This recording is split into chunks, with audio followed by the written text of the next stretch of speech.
Hi, I'm Stacy with Edgewater Creative. And I'm Tia with Done Classy Events. We're two small business owners who reside in the beautiful city of Dunedin, Florida. We love our charming city on the Gulf and want to share with you all it has to offer. Join us as we chat with business owners, event hosts, and charities located in Dunedin and other surrounding communities. So come along and meet us on Main Street.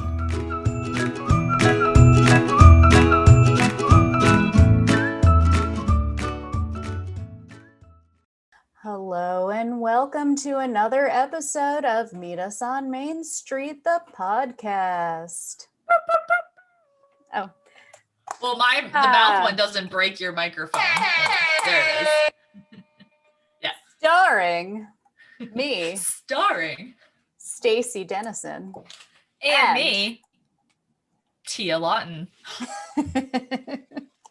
And we're coming to you from our podcast studios via Zoom. I hope everyone's having a fantastic, what is it? We are in second winter. No, March? We're in second winter. Not the month, but you know how the meme that goes around that's like, you are here and it's like winter, first winter, and then it's fake spring, and then it's second winter, and then it's like, and then spring actually begins. You haven't seen that? Well, it's very popular. Go check it out somewhere on Facebook. I may post it. But we are currently now in second winter because we just passed fake spring last week. So we're almost to good weather times permanently. Happy Mardi Gras to everyone. Yeah. I know it's past Mardi Gras now. Happy Ash Wednesday. Happy Lent. Happy Lent. Yes. What did you give up? I gave up nothing because I'm not religious. Did you give up anything, Stacy? I gave up my dignity. For 40 days, or is it 60 days? 40 days.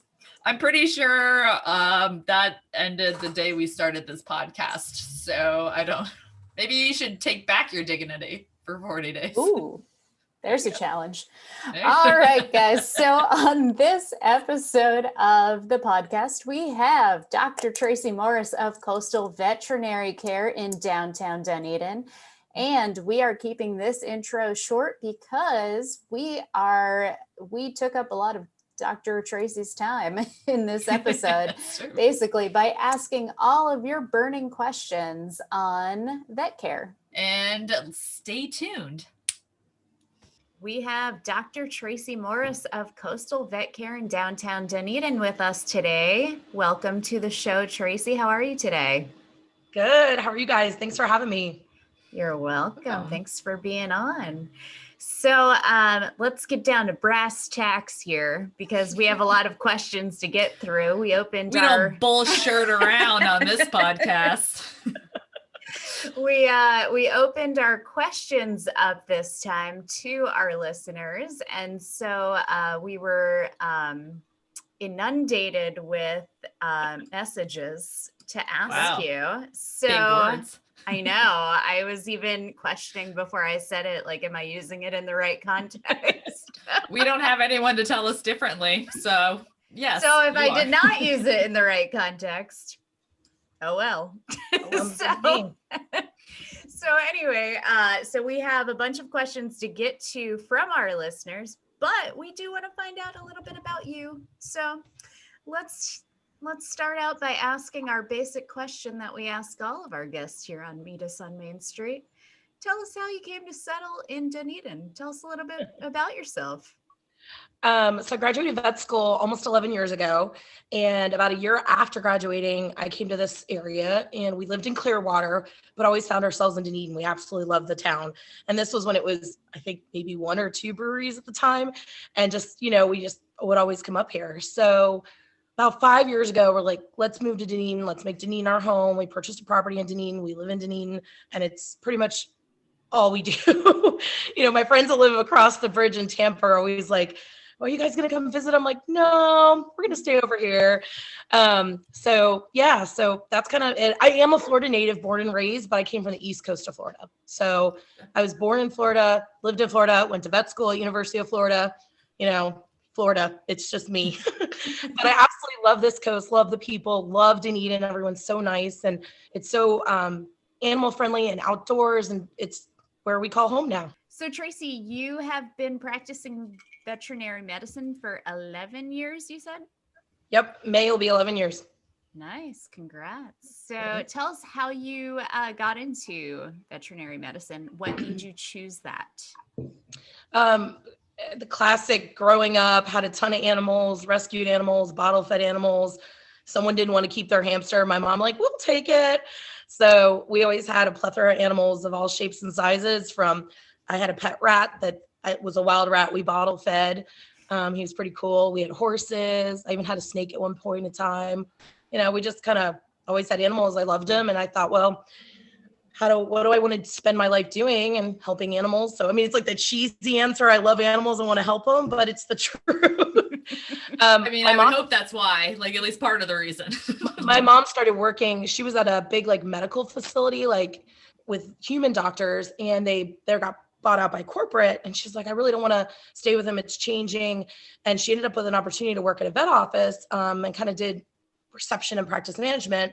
So I used to go in and visit her. And then when I was 14, started like volunteering and, I'd just be happy cleaning kennels and walking dogs. And then in a short amount of time, I had a job there and continued to do that. I took a couple little breaks in college because my schedule didn't always allow to work at a vet office.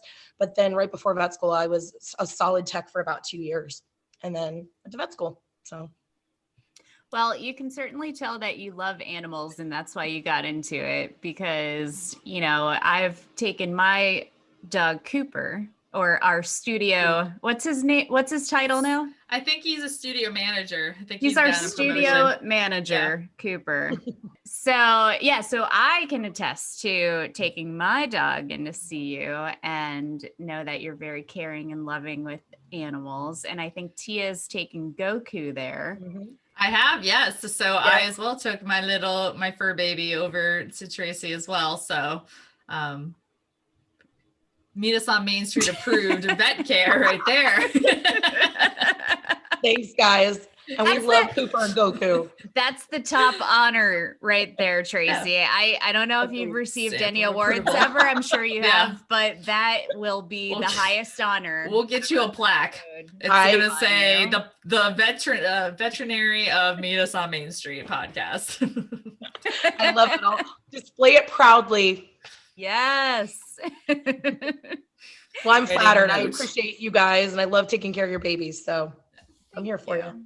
Thank you. Oh, and I want to say, by the way, this is just a side note. I just got your card in the mail that you were like, oh, thanks for taking Cooper in to see us, signed by everyone. That is a freaking personal touch that not every vet does. No other vet I've ever taken my dogs to has done that.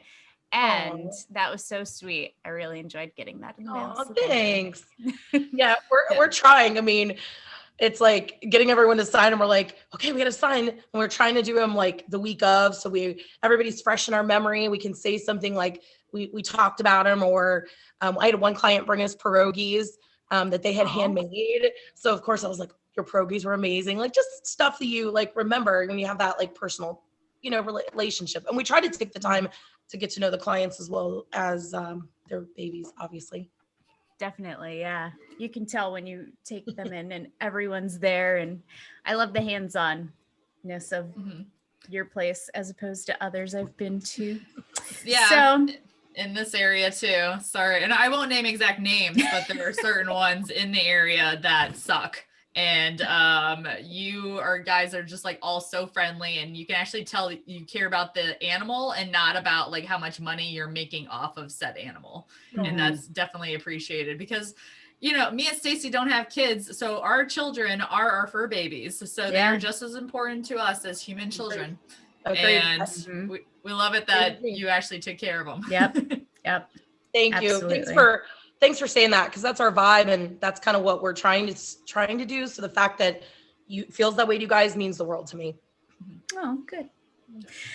So we're feelings all around. I know. Let's take a minute. So speaking of your practice, what inspired you to open your own? I know that you've worked for other vets in the past over the past 11 years, and you recently opened in July. July. Oh, got a wow. great- I'm impressed by my own memory with that. So you recently opened your own practice in July. What inspired you to open your own office? Well, I did ER for a long time. I absolutely love that. I was at Blue Pearl. So great ER. I mean, I got to see tons of stuff. I did that on and off. I 6-7 years, but like full time for about 4. I loved it, but the nights and weekends were really trying on like me and my body and my life. My doctor kept saying, you got to get off nights. Like, and I think some people can do it long term. It just wasn't a fit for me and for my life and my family and stuff like that. So I did relief work where you fill in different places, and I loved it because I could make my own schedule. And anytime I went somewhere, they were very appreciative. They're like, oh, Dr. Morris is here today. And the doctor that I either filled in for that could take a vacation, or if they were looking for an associate and they're so busy, but they needed more help. So I liked it, but I kind of was missing the like continuity of care, seeing a patient one day and then getting to see them again.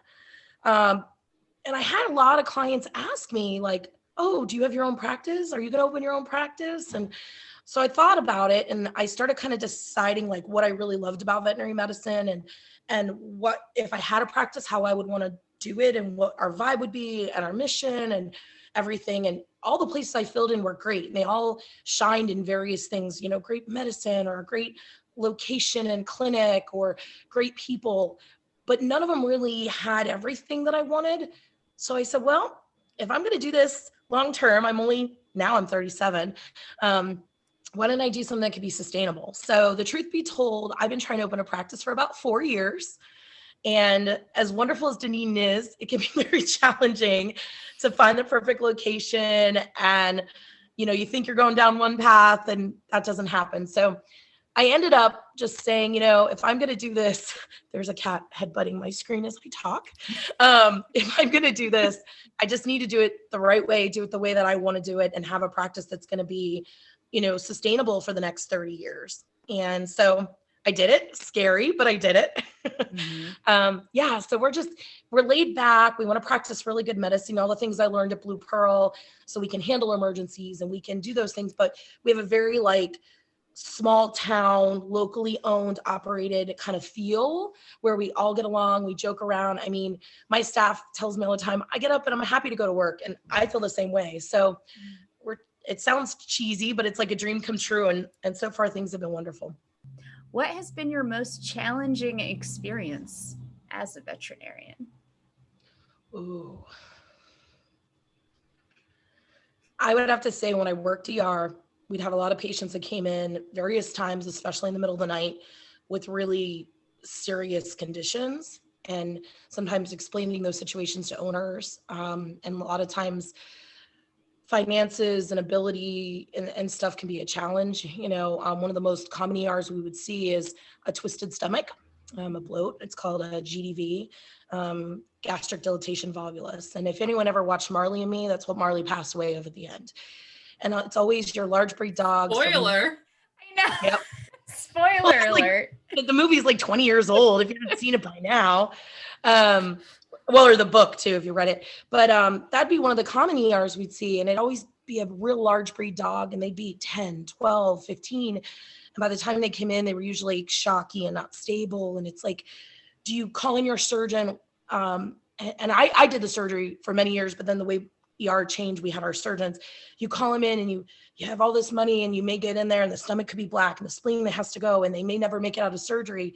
Do you put your Great Dane that's 10, that's already old for a Great Dane, through that? And so that's, to me, has been one of the most challenging things, is trying to deal with those kind of cases that are usually a sudden emergency, and people aren't prepared for them. They're not prepared for them emotionally or financially. And then trying to say, what's the best thing to do? And the only thing when those happens, I try to say, what would I do if it was my dog, as silly as it sounds. But being there and having to make those decisions, that's probably the most challenging, and you get it in general practice too, but ER way more, way more. So there's a cat in the background. I see it. It's making the topic a little lighter because there's a little fur baby in there. As you said, you do have a dog too. Tell us a little bit about Coral. Coral's amazing. We rescued her. So we had been talking about wanting a dog for a long time. And a friend of mine who I used to work with at a clinic years and years ago would always say, are you going to get a dog? Are you going to get a dog? You've been talking about this for years. So she fosters with Ruga's Rescue, which is a pit bull based rescue. And they have other dogs. Like she had a Japanese chin puppy the other day. And so she messaged me, sent me the cutest picture of Coral and said, hey, remember that litter that I posted on Facebook? Well, one of the little black ones got returned and I'm fostering her. Do you want me to bring her over? I'll golf cart over one night. I'll just bring her with me and you can meet her. So of course, you should see this picture. I could find it and show it to you, but I'm like, of course I want to meet her. So when she came over, she was kind of quiet and nervous. And I knew like personality, she was going to be kind of special, but we ended up fostering to adopt for a couple of days and she was a handful. And I was like, I don't know if we're ready for all this. Like she's a puppy and she's got some anxiety issues but we ended up adopting her and she's been wonderful. We raised her. I mean, she's probably 10 to 12 weeks old when we got her. So we raised her with the cats. So they snuggle and she comes to work with me every day and she's a little over 3 now. And I still train her. Like her trainer's coming this week for like a refresher course for some stuff. But she's a good dog. So she's kind of looks like a black lab boxer mix. She's about 73 to 74 pounds right now. And she fits in really, really well. I want to get a second dog, but considering the clinic's new, I'm putting all my efforts into that. And our house is kind of full. And you know, as the saying goes, when things aren't broke, don't fix it. We've got a good little vibe going with our animals. So we'll probably get a second dog at some point, you know. But for now, and the kids. At the time of this episode release, she will have her next dog. I mean, you're putting it out into the universe. And, you know, if history repeats itself with animals coming into the clinic that need a home. Correct. What do you like best about your job, Tracy? Ooh, that's hard. I like so many things. You know what I think I really enjoy, especially now having my own practice, is getting to like really know the clients and their babies and like hear their story and just, you know, we're trying to be like the hometown vet that when you come in, it's like, I know your name, you know mine, you know about me. Like just having that like client patient relationship and bond to where you kind of get to know everybody. And we've got some patients that can't walk by without being dragged to the door because we give out treats. And it's just that feeling of like, oh wait, the pet, you know, he doesn't hate the vet, like he enjoys it. And I feel like clients stop by for visits and just like having that welcoming, like I get excited to meet a new client and to meet their pet and to have, you know, or recurring patients that like right now we've got a bunch of puppies we're neutering in Spain. Mm-hmm. And it's like, oh my gosh, when I first opened, they were our first puppies in our practice. And now they're like not big, but you know, it just, I don't know. That's probably my favorite part. And the staff that I have, we talk about all the time. Like we have amazing clients and amazing patients that and I think it's the people of Dunedin. And we have people that come from other areas, but just, can't say it enough. Like everyone has been wonderful. So I think that's probably my favorite part. I really enjoy talking to clients and getting to know them and their pets. Nice. Cheesy again, but it's the truth. No, it's good. And that's what people want, you know, that's the vibe you put out and you're getting it in return clearly with having good customers coming or clients. You know what I mean? I know what you mean. Oh, you know, a question I've been meaning to ask our guests that we used to ask that went away is the tell us something about yourself that people don't know. Like fun facts? Yeah. So I'm going to ask you, Tracy. So that happens when I was younger, but it was for many years. I don't even know why I'm going to say this. I did figure skating, but on roller skates because it's a Florida thing for many, many, many Do tell. When I quit, I was working on my double axle, but on like roller skates. Figure skates. Yes. That sounds very difficult. Yeah. I went to nationals twice and there's like things you don't know. You see like the jumps and stuff, but there's this thing called figures. If you've ever like gone to an old school skating rink and you see the big circles, there's 3 in a row and they're pretty big. There's like actually like patterns you do on them and you have to hold your leg up and turn, all this stuff. It's called figures. There's things called loops, which are tiny figures, dance, partners, freestyle, which is the jumps and spins, and speed. So I did it for many, many years. I was that kid at the roller rink. Yep, the one I went to is crazy. You know, I am imagining you in the hottest roller rink fucking outfit too, like little 80s Tracy in the whole roller rink attire, like spandex. Yeah, well, you had to wear those like thick tights. Like we got them from a store, and they were like, I want to say they're like the same thick ones the Hooter girls wear. Oh yeah. And literally, it was the funniest thing too. I was a tomboy growing up. But then I did figure skating. And so we had to wear makeup. We had to have our hair in a bun, our outfits. And I always would fight my mom and like her friends, like, cause everybody helped each other with their outfits. I'd always want like the plainest one. I remember one of my favorite ones was like light teal. And it just had these little flower petals that went across, and that was it. And they're like, it's so plain. And I did really well in that one with what I can't even remember the songs, but yeah, I had I wanted the plain ones. I had black, I had blue, like I didn't want anything too girly. So it's a shame you say that you forget the songs, because my next question was going to be, what was your favorite song that you did a choreographed routine to? So when I was very, very little, my coach, I kept begging him, I wanted Little Mermaid music, because to this day, one of my all-time favorite Disney movies. It was 7 when I was 7 when it came out. Like I could sing all the songs with you. So I kept asking, I want Little Mermaid music. And he refused, because he always made me like have more classical. And he's like, you don't want to be like all the other, we got to stand out. So he finally was sick of me begging. So he's like, fine, I'll do Little Mermaid music, but I get to pick what it is. I'm like, all right. So he gave me Little Mermaid music. Now, I don't know if you remember the beginning of Little Mermaid, when all the sisters come in, and it's all that trumpet kind of music, like, yes, like the song that nobody remembers because it's so terrible, and it's at the beginning of the movie. Yeah. And Ariel's not even there at the end when they open up the clam, and then they're just like, "Where is she?" And then she sings her songs that everyone likes. Yeah, that's what he picked. That's what he picked. Ooh, burn! Ow. And he made me like do these things with my arms. It was terrible. And so after that, I said, I'm not gonna sing anymore. I'll let you pick. So yes, I that one backfired on me. Oh man. Well, I'm so glad that we brought that question back, because we would have never known.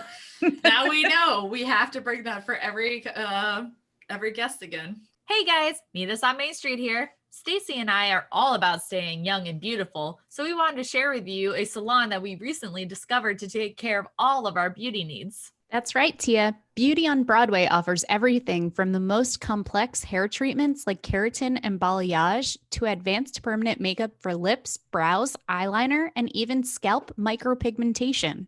The owner, Mary Katz, is a nationally certified and recognized trainer for permanent makeup who holds over 25 certifications from the most prominent artists around the world, so she really knows her stuff. And everyone who works there are true professionals who make sure their clients get exactly what they want. You know what else is awesome about them? They do free paramedical tattooing for all breast cancer survivors. That is awesome. And they were just ranked among the best in the nation for their COVID-19 procedures. So you have a clean and safe space to go get away from the world and just let loose. You guys seriously need to go check them out. Visit their website for more information and to make your appointment today at beautyonbroadway.salon. All right, so we are doing something different, as I mentioned a little earlier, and we have turned the questions over to our listeners for Dr. Tracy to answer.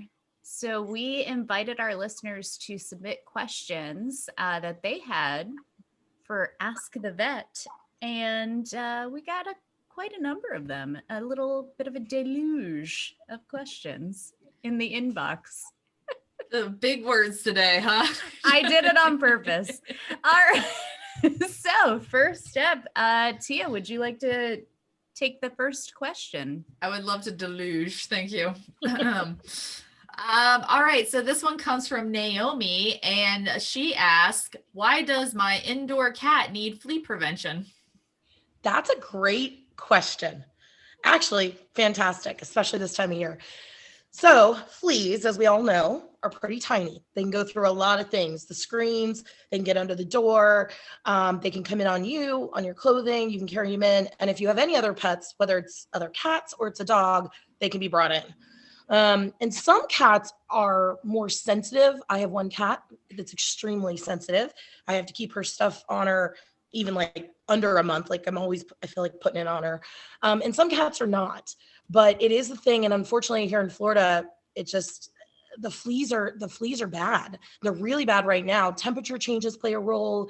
Abandoned houses that people fix up. The eggs can live in the environment we know for 6 months unhatched. And so again, temperature changes and other things can kind of get them to reemerge. We know that our wildlife, which, I mean, I don't know about you guys, I have wildlife in my backyard, front yard all the time, carry a lot of fleas and parasites. So I've been seeing a lot of indoor cats that are coming in with, scratching. And cats are a little challenging because they groom themselves so much, they eat the fleas. So you don't usually find a lot of live fleas on a cat like you do a dog. If you ever want to see, one of the key things is you'll see scabs around their neck sometimes, or that's where you comb them because they can't obviously bite the flea off their neck. So that's a trick. Like if you comb underneath around their neck, look for flea dirt. It's little black flecks. And the way you know it's flea dirt, if you put it on a paper towel and wet it, it'll turn red because it's their poop. It's digested blood. Mm-hmm. So kind of gross, but some people get away with like every other month for stuff on their indoor cats. It kind of just depends on your cats and your house. My house is very level and we've got a backyard, I got a front yard, and like I said, wildlife. So we have to keep it on. The other thing that we're having issues with fleas is that we know products that have been around a long time, like Advantage and Frontline, fleas are resistant to those ingredients. So fleas are becoming resistant to fipronil, which is in Frontline, and Advantage is moxidectin. So basically, fleas, they suck. I mean, if they didn't exist, my job would be a heck of a lot easier. So unfortunately, you have to just keep them on all your pets, especially here in Florida. Sometimes when it's a little colder, you can get away with it, but you know how it's been cold, hot, like it's bad. A few months ago, I had to do a blood transfusion on an indoor cat that was so flea anemic from getting bit and them, causing her to get so anemic she needed a blood transfusion. So it's a real thing. I think the best product is Revolution Plus. And it actually does intestinal deworming and prevents heartworm disease in cats, which is not as big as dogs. But yeah, I know a lot of people come in and they're like, I have to on indoor cats. I'm like, I know, but times are changing. These fleas are, I mean, even when I squeeze them with my nail, they're still alive somehow. I'm like, yes. I don't understand it. They're like the cockroaches of the pet parasite world. Like they won't die. I don't kill things. For you cockroaches. I don't kill things, but I kill fleas. I'll save a spider that's in the house, go put it outside, but I kill fleas because I hate them and they do bad things to my patients. So yes, hope that helps my answer. I mean, I hope that was good info for people. So I didn't copy the names of the people that asked them. Some of these came in the same message. So if you asked the questions that I am going to ask, dear listener, I apologize for not giving you a shout out, but hopefully you'll get a good answer to your question. It says, my dog won't let me brush her teeth. Do you have an easy solution? Are treats like dentist sticks as effective? Great question. So brushing the teeth is probably the most effective thing. However, you don't actually have to brush.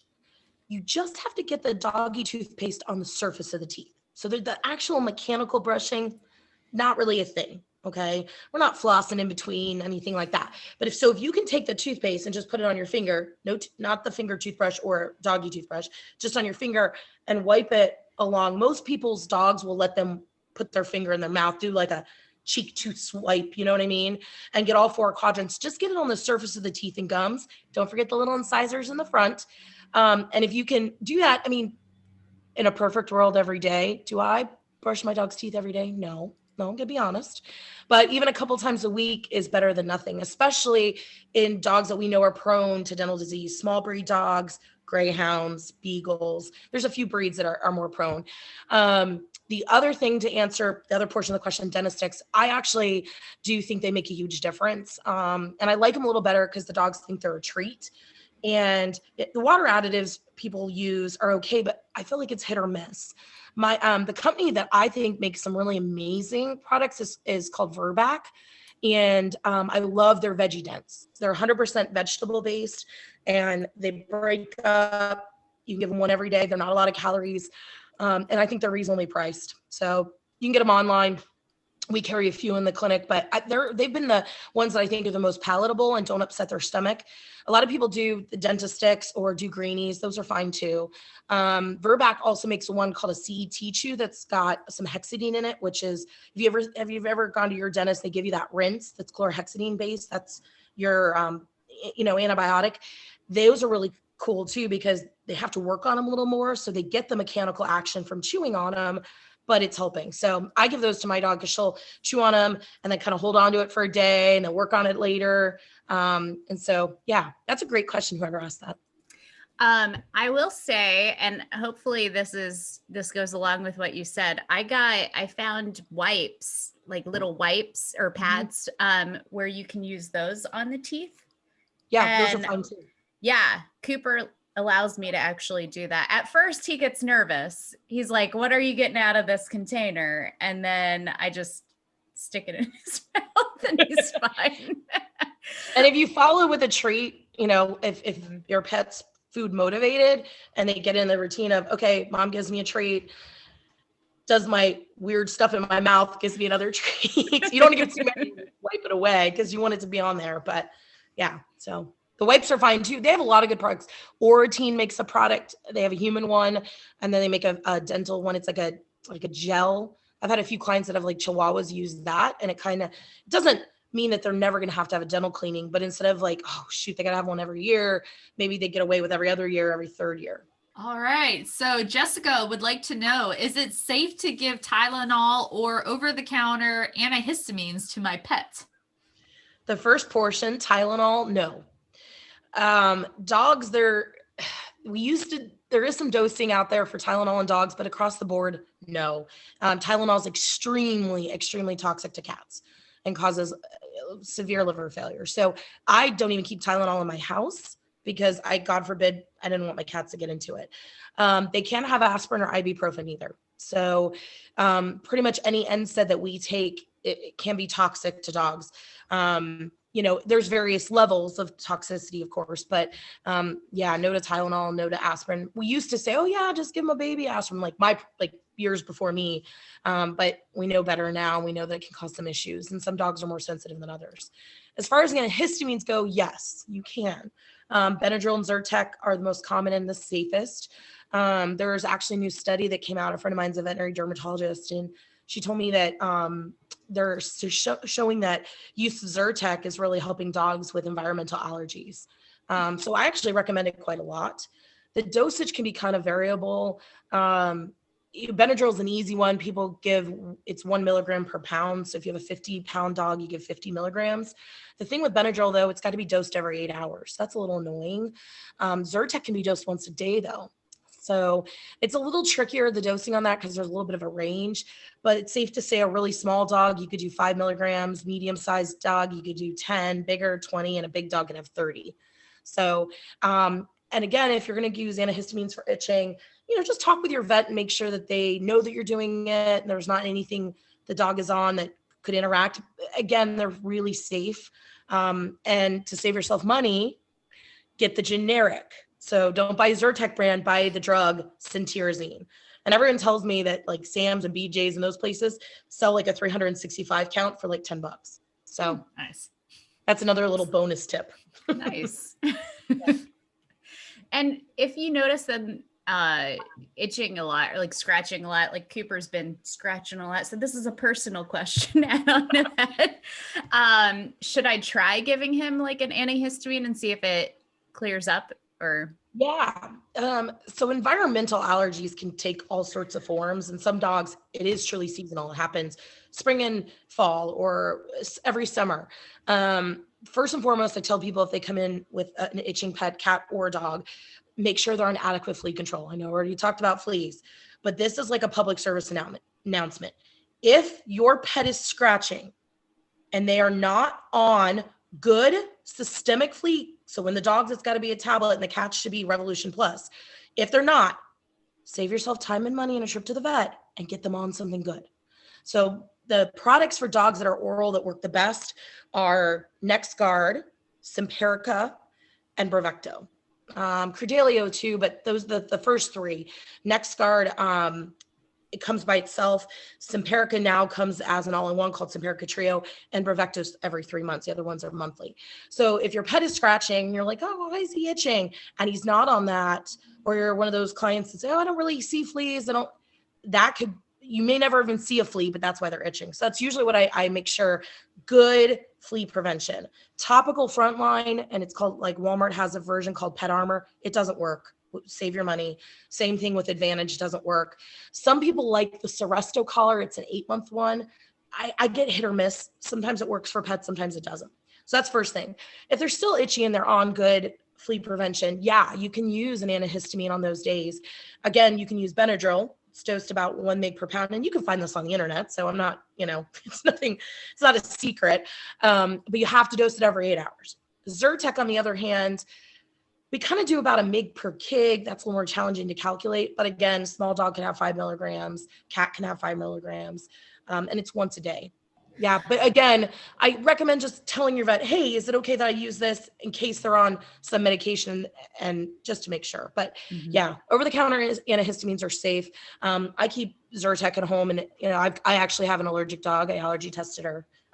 The dermatologist allergy tested her, and she's allergic to everything: human dander, cats, everything. So everything. So if she's allergic to fleas. So yeah, so I keep it when she's having some breakthrough. I've got her on an allergy injection called Cytopoint that works really well. But she has her breakthrough, and sometimes you'll see the itching. They'll kind of lick at their paws or legs. So I hope that helps. Yeah. Okay. Well, it helped me. I don't know. Hopefully it helped. What was it, Jessica too? Yes, Jessica. All right, here's another one for you. What's the healthiest dog food on the market right now?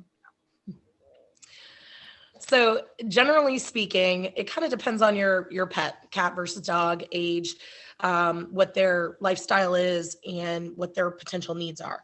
But generally speaking, you want to stick to a major brand.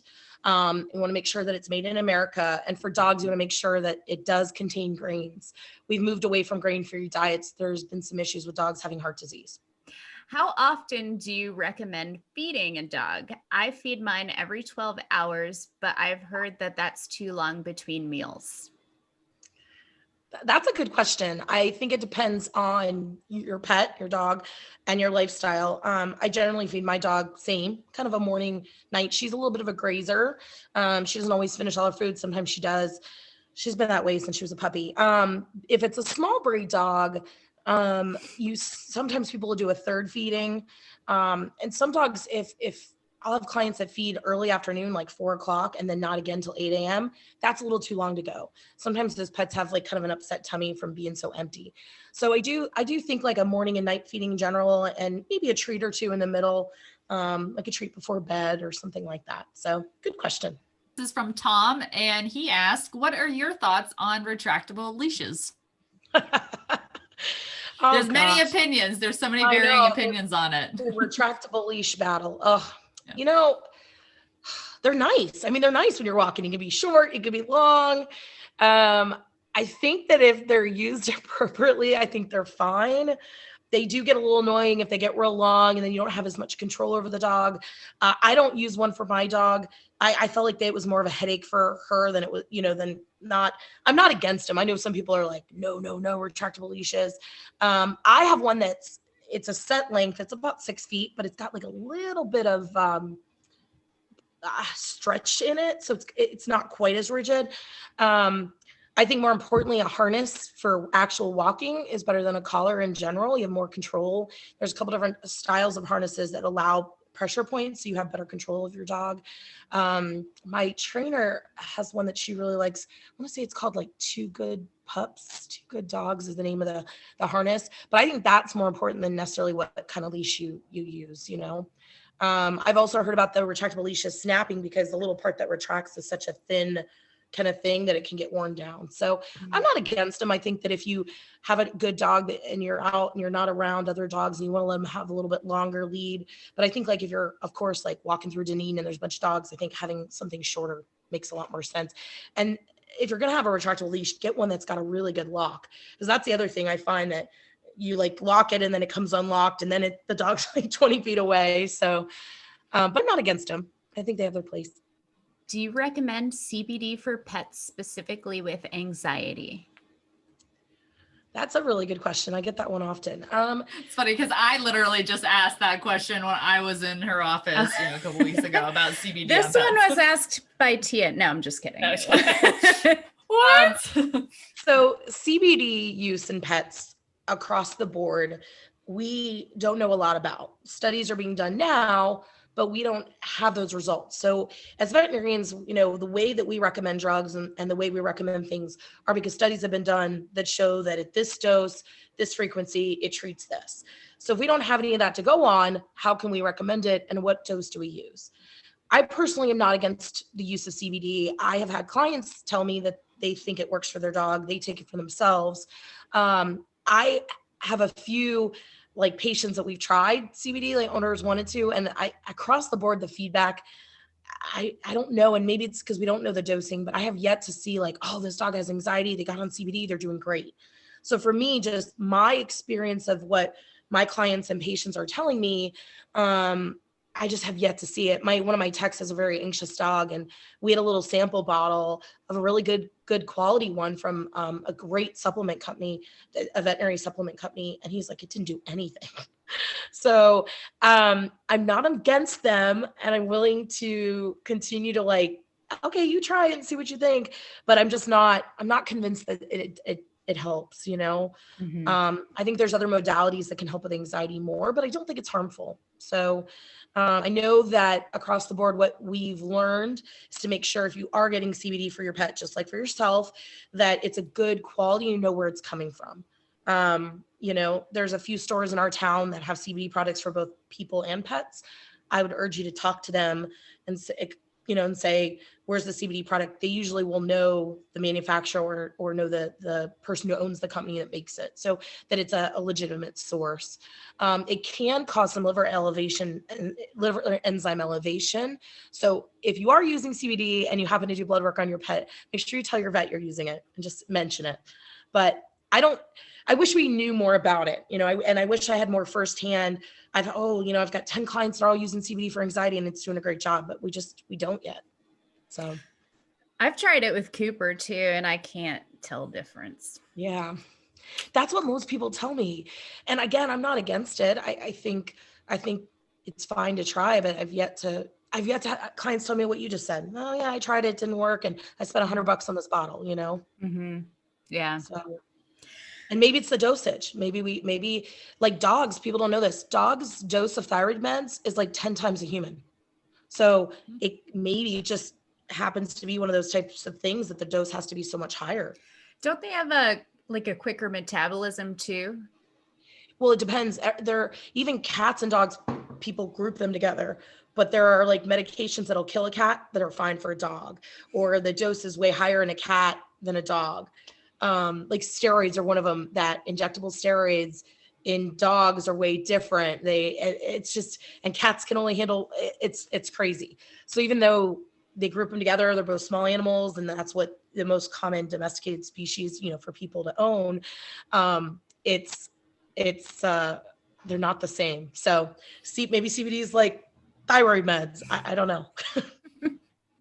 I know it's a weird answer, but it's like we just don't know yet. And yeah, until I have clients saying, "Oh my gosh, this really is helping," I guess we're just gonna have to wait till the studies to come out. My dog eats poop in the yard. Why does he do this, and how can I get him to stop? That's another great question. These questions are great. I love it. They do it. Sometimes we think it's behavioral. It could taste good because their food's in it. And they haven't been taught, like, you don't eat poop. It can be challenging to get rid of because there is sometimes a behavioral component, like they get in the habit of eating it, so they eat it. It's hard because if they poop in the yard and you don't necessarily clean it up right away, they go back out and then they eat that poop, or they poop and then eat it right away. You don't even have a chance to clean it up. There's an old school trick.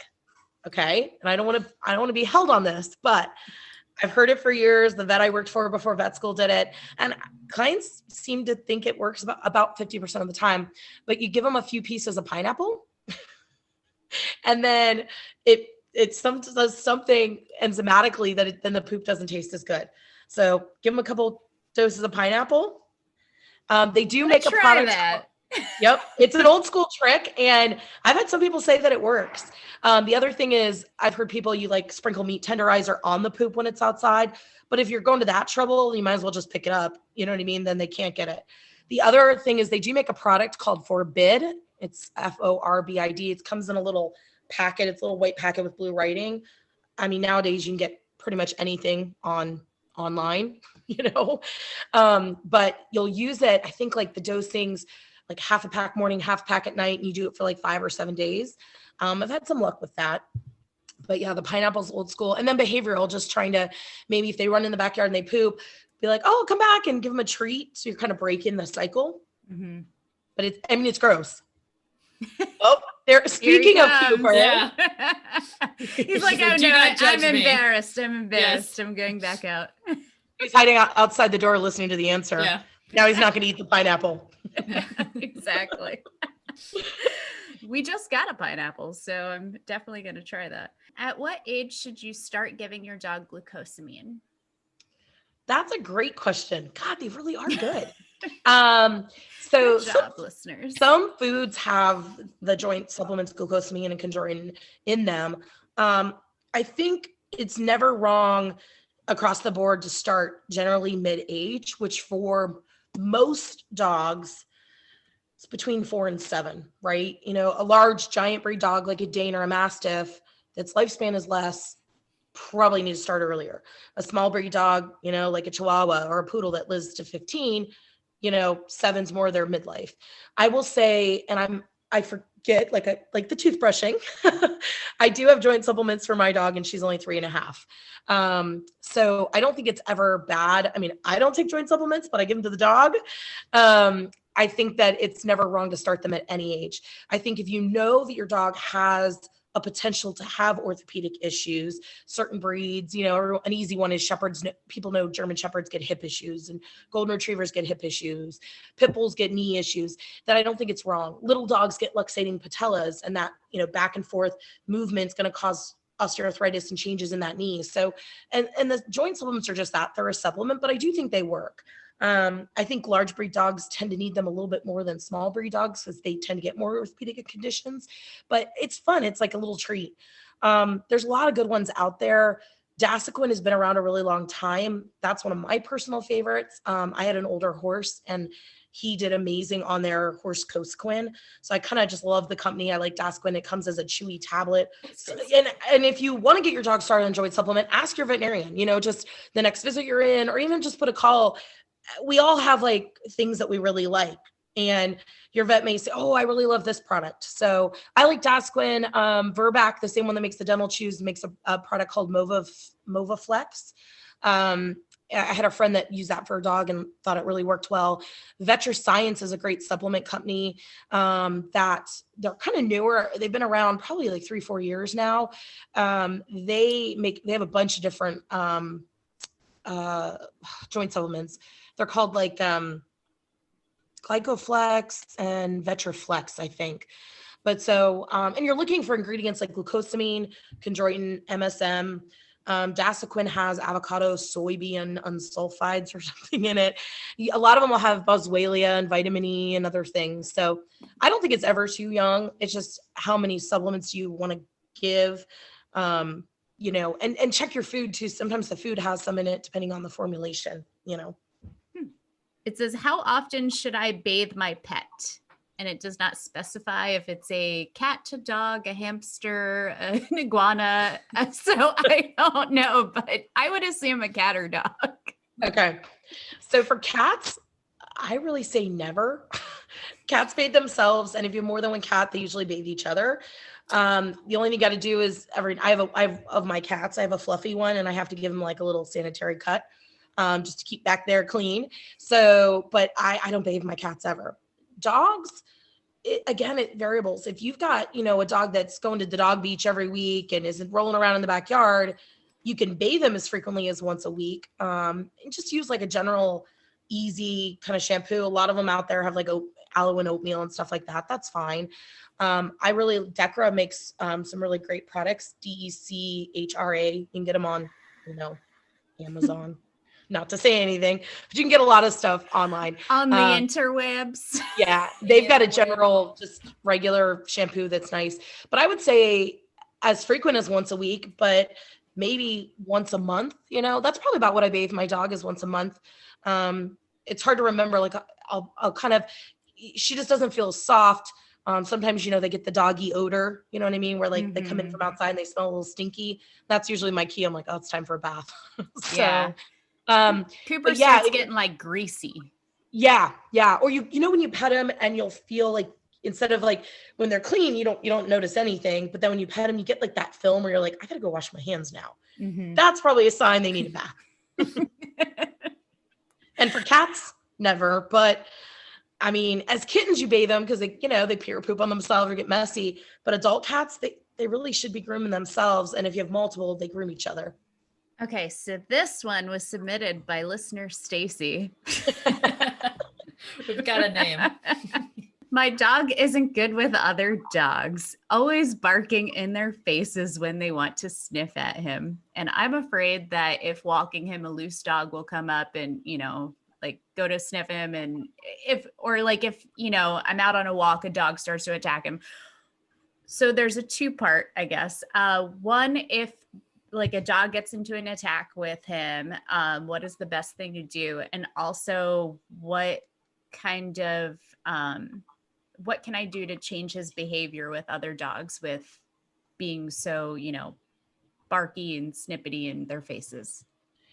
Yeah, that's a tough question, because there are some dogs that just do not like other dogs, don't get along with them, and that's just kind of who they are. It's challenging. I know I have a dog that joined my practice that was always great and is now having issues on his walks with dogs that he doesn't know. If he knows them, fine. Same thing, people he doesn't know, and like if a loud car goes by. And we talked a little with the behaviorist about that, and she's doing some training and just trying to change those triggers and treats, positive reinforcement. But if he really just doesn't get along with other dogs, there may not be a lot that you can do other than avoiding them. Or when you are walking and say a dog's across the street and you're on this side, having him sit, give him a treat, positive praise for him not being reactive, trying to distract him from the thing that he reacts to. My dog can be a little weird with strangers at the door if she doesn't know them. And my trainer told me to get her away from the door and give her treats for being quiet and ignoring the person at the door. So you're kind of saying, okay, you're not reacting to that situation. You're over here, you're being a good girl. You're listening to me, you're getting treats. Some dogs though, it's hard. I've heard people say, oh, you got to interact more. But if you don't want to run the risk of them biting or an attack. Yep. When an attack does happen, I know it's part of your question, that's really hard. And it's, if it's two people on leashes, you try to pull them apart. I don't know really the right answer when that happens, other than just trying to get them separated. But you don't want to put your hands in there and get bit. Then you're, right. It's just trying to avoid those situations, but it's hard. And some dogs are not as good. My dog loves other dogs. But I tend to, as much as I love Dunedin, I don't bring her out a lot because there are so many dogs. And sometimes, and we've all seen it, outside of brewery, there's tons of dogs. It's too much sometimes, not in a bad way. Just like, I'm just going to leave her home. She'll be passed out on the couch with the cat. She'll be happy. Mm-hmm. But it's hard. And I think if you have a trainer, asking them, because a lot of times trainers can, stuff that you don't even realize that can be helped. Like I have a friend that had 2 small dogs, little terrier mixes, got a third, and was having barking issues. And she thought, oh gosh, I just brought in a 3rd dog. Now that everybody's barking and they're all feeding off each other. And she worked with a trainer, and yes, they still bark, but not nearly to the extent. And so, and I think a lot of it, like what my trainer tells me, is that distracting. So maybe when you are taking a little Coop out on a walk and he sees an dog and he's getting kind of worked up, distract him with treats, kind of get him to stop that reaction. Yeah, that's a good idea. And are going to go with the trainer. A lot of times people think, oh, they cost a lot of money and it's a really involved thing. There's quite a few good ones in the area that do positive based training, where you're learning to change behaviors and rewarding them with treats and positive stuff to where they respect you and respect the situation. And it's not fearing them into changing. Does that make sense? Mm-hmm. And I'm not an animal behaviorist by any means. That's why I have a trainer for my dog, because I've learned so many things. But a lot of times they'll come to your house and do a free initial consult, and you could say, okay, these are the couple things that I want to work on. He's aggressive with other dogs on walks. What can we do? Mm-hmm. And then try to mimic those behaviors. Like my trainer, one of the things we're working on is the door with strangers, and see if they can help. And then sometimes it's just 1 session a month, or they teach you things to do. When she was younger, we had some issues with anxiety, and I'm like, I don't want to have a dog that is that anxious. What can I do? And I learned a lot, and all positive, to where she respects us. And they kind of make you rethink that you're like a pack, and like you're the leader of the pack, and you provide the food, and you provide, I don't know. We don't get a lot of animal behavior in vet school, and we know the basics. Mm-hmm. But when it starts coming into some of the other stuff, it's challenging. But having a dog that doesn't like other dogs is a challenge, because then you don't want to take him anymore. You don't want to take him out because you don't want to have an interaction. All right. Well, those are all the questions that we've gotten from our listeners. So thank you again to our listeners for submitting those questions. And thank you especially to you, Dr. Tracy, for answering them. I mean, God, like, super knowledgeable. I knew you were, but like, I mean, like above and beyond expectations with that. Like, you didn't even have to pause before, to think about the questions. You were just like on it, and she did not know them in advance. So this was all on the spot. Yeah.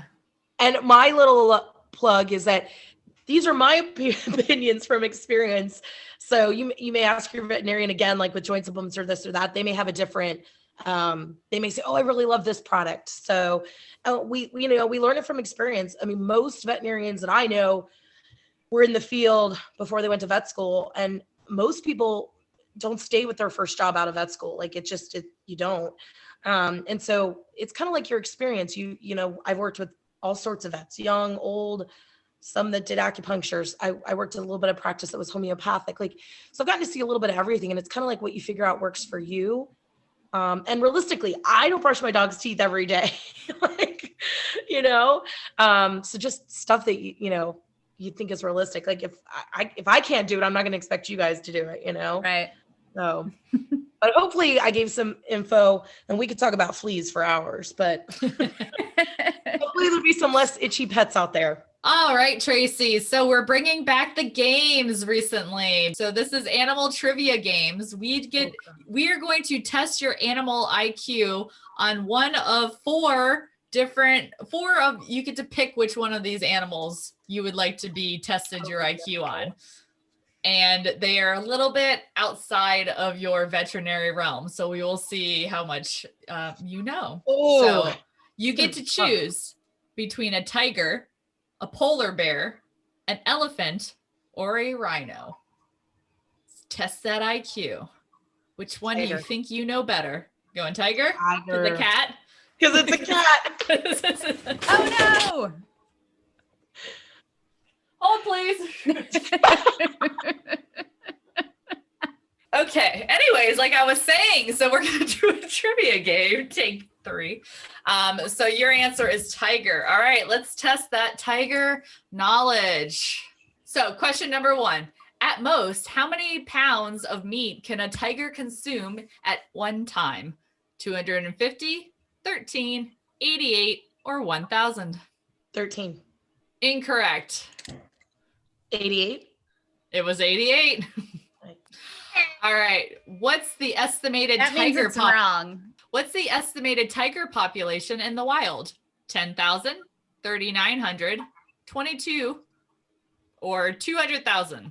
10,000? Incorrect. Ugh, 3,900. I suck at this game. These aren't even like vet questions. They're like zoologist. Exactly. At least I could say I don't treat tigers, so Exactly. Which of these does not threaten tigers in the wild? Illegal wildlife trade, climate change, habitat loss, or bycatch? Climate change? Incorrect. Bycatch. What does WWF do to help end tiger poaching? Invest in stronger law enforcement, empowers community patrols, creates enforcement units in each landscape, or all of these answers? Oh. Correct. Yay! You got it right. Woo! And last but That's not hands least, clapping. how do scientists identify individual tigers? The color of their eyes, the patterns of their stripes, the length of their tails, the shape of their paws. The pattern of their stripes. That is correct. Yay! Yay! All right, Tracy. Well, thank you for being such a good sport. And now you'll have to learn a little bit more about tigers if you ever want to start treating them inside of your office. So Thank you so much to Dr. Tracy Morris for being on our show today. We learned so much, and thank you to our listeners who submitted all the questions. all right, so we've got events for you from the dates of February 25th to March 10th. So Saturday is February 27th from 4:30 to 6:30, which is a beach cleanup that I will actually be able to accomplish other than their usual 9 a.m. ones. Salty Soul is doing their February beach cleanup in the afternoon because they are also adding beach yoga on top of it. So head on over to the Dunedin Causeway, check out Salty Souls and clean up the beach, do some yoga and get some fresh air out there from 4:30 to 6:30 on February 27th. And then on March 1st, we are releasing our March episode of Getting Down to Business. And our guest on that episode is going to be Dr. Erin Wadelin from Nurture Chiropractic and Family Wellness. And another thing that's happening in podcast news is on 3/4, we will be releasing our Ratsa chocolate video where me and Stacy, we go and do stuff as we like to do each month. And we get to make chocolate from the process of roasting the beans all the way to the candy bars that we also got to take home and eat deliciously. It's a delicious episode, if I might add. Edited by Edgewater Creative. Thank you. All right. And then on March 6th, History Comes Alive at the Dunedin Cemetery, and that is hosted by the Dunedin History Museum, starting at 10 a.m., where there will be costumed reenactors, and I believe it's starring our very own Tia Lawton. Because when I hear reenactment, I am always there. All right, and moving on to Sunday, March 7th at 1 p.m., there is going to be a Women's Day Happy Hour at CUNY Brewing Company, hosted by K Coastal Design. And their K Coastal will be releasing a women-empowered mural that's going to be painted on the garage backside door of CUNY Brewing Company. So go on to CUNY Brewing after 1 p.m. on 3/7 and check it out.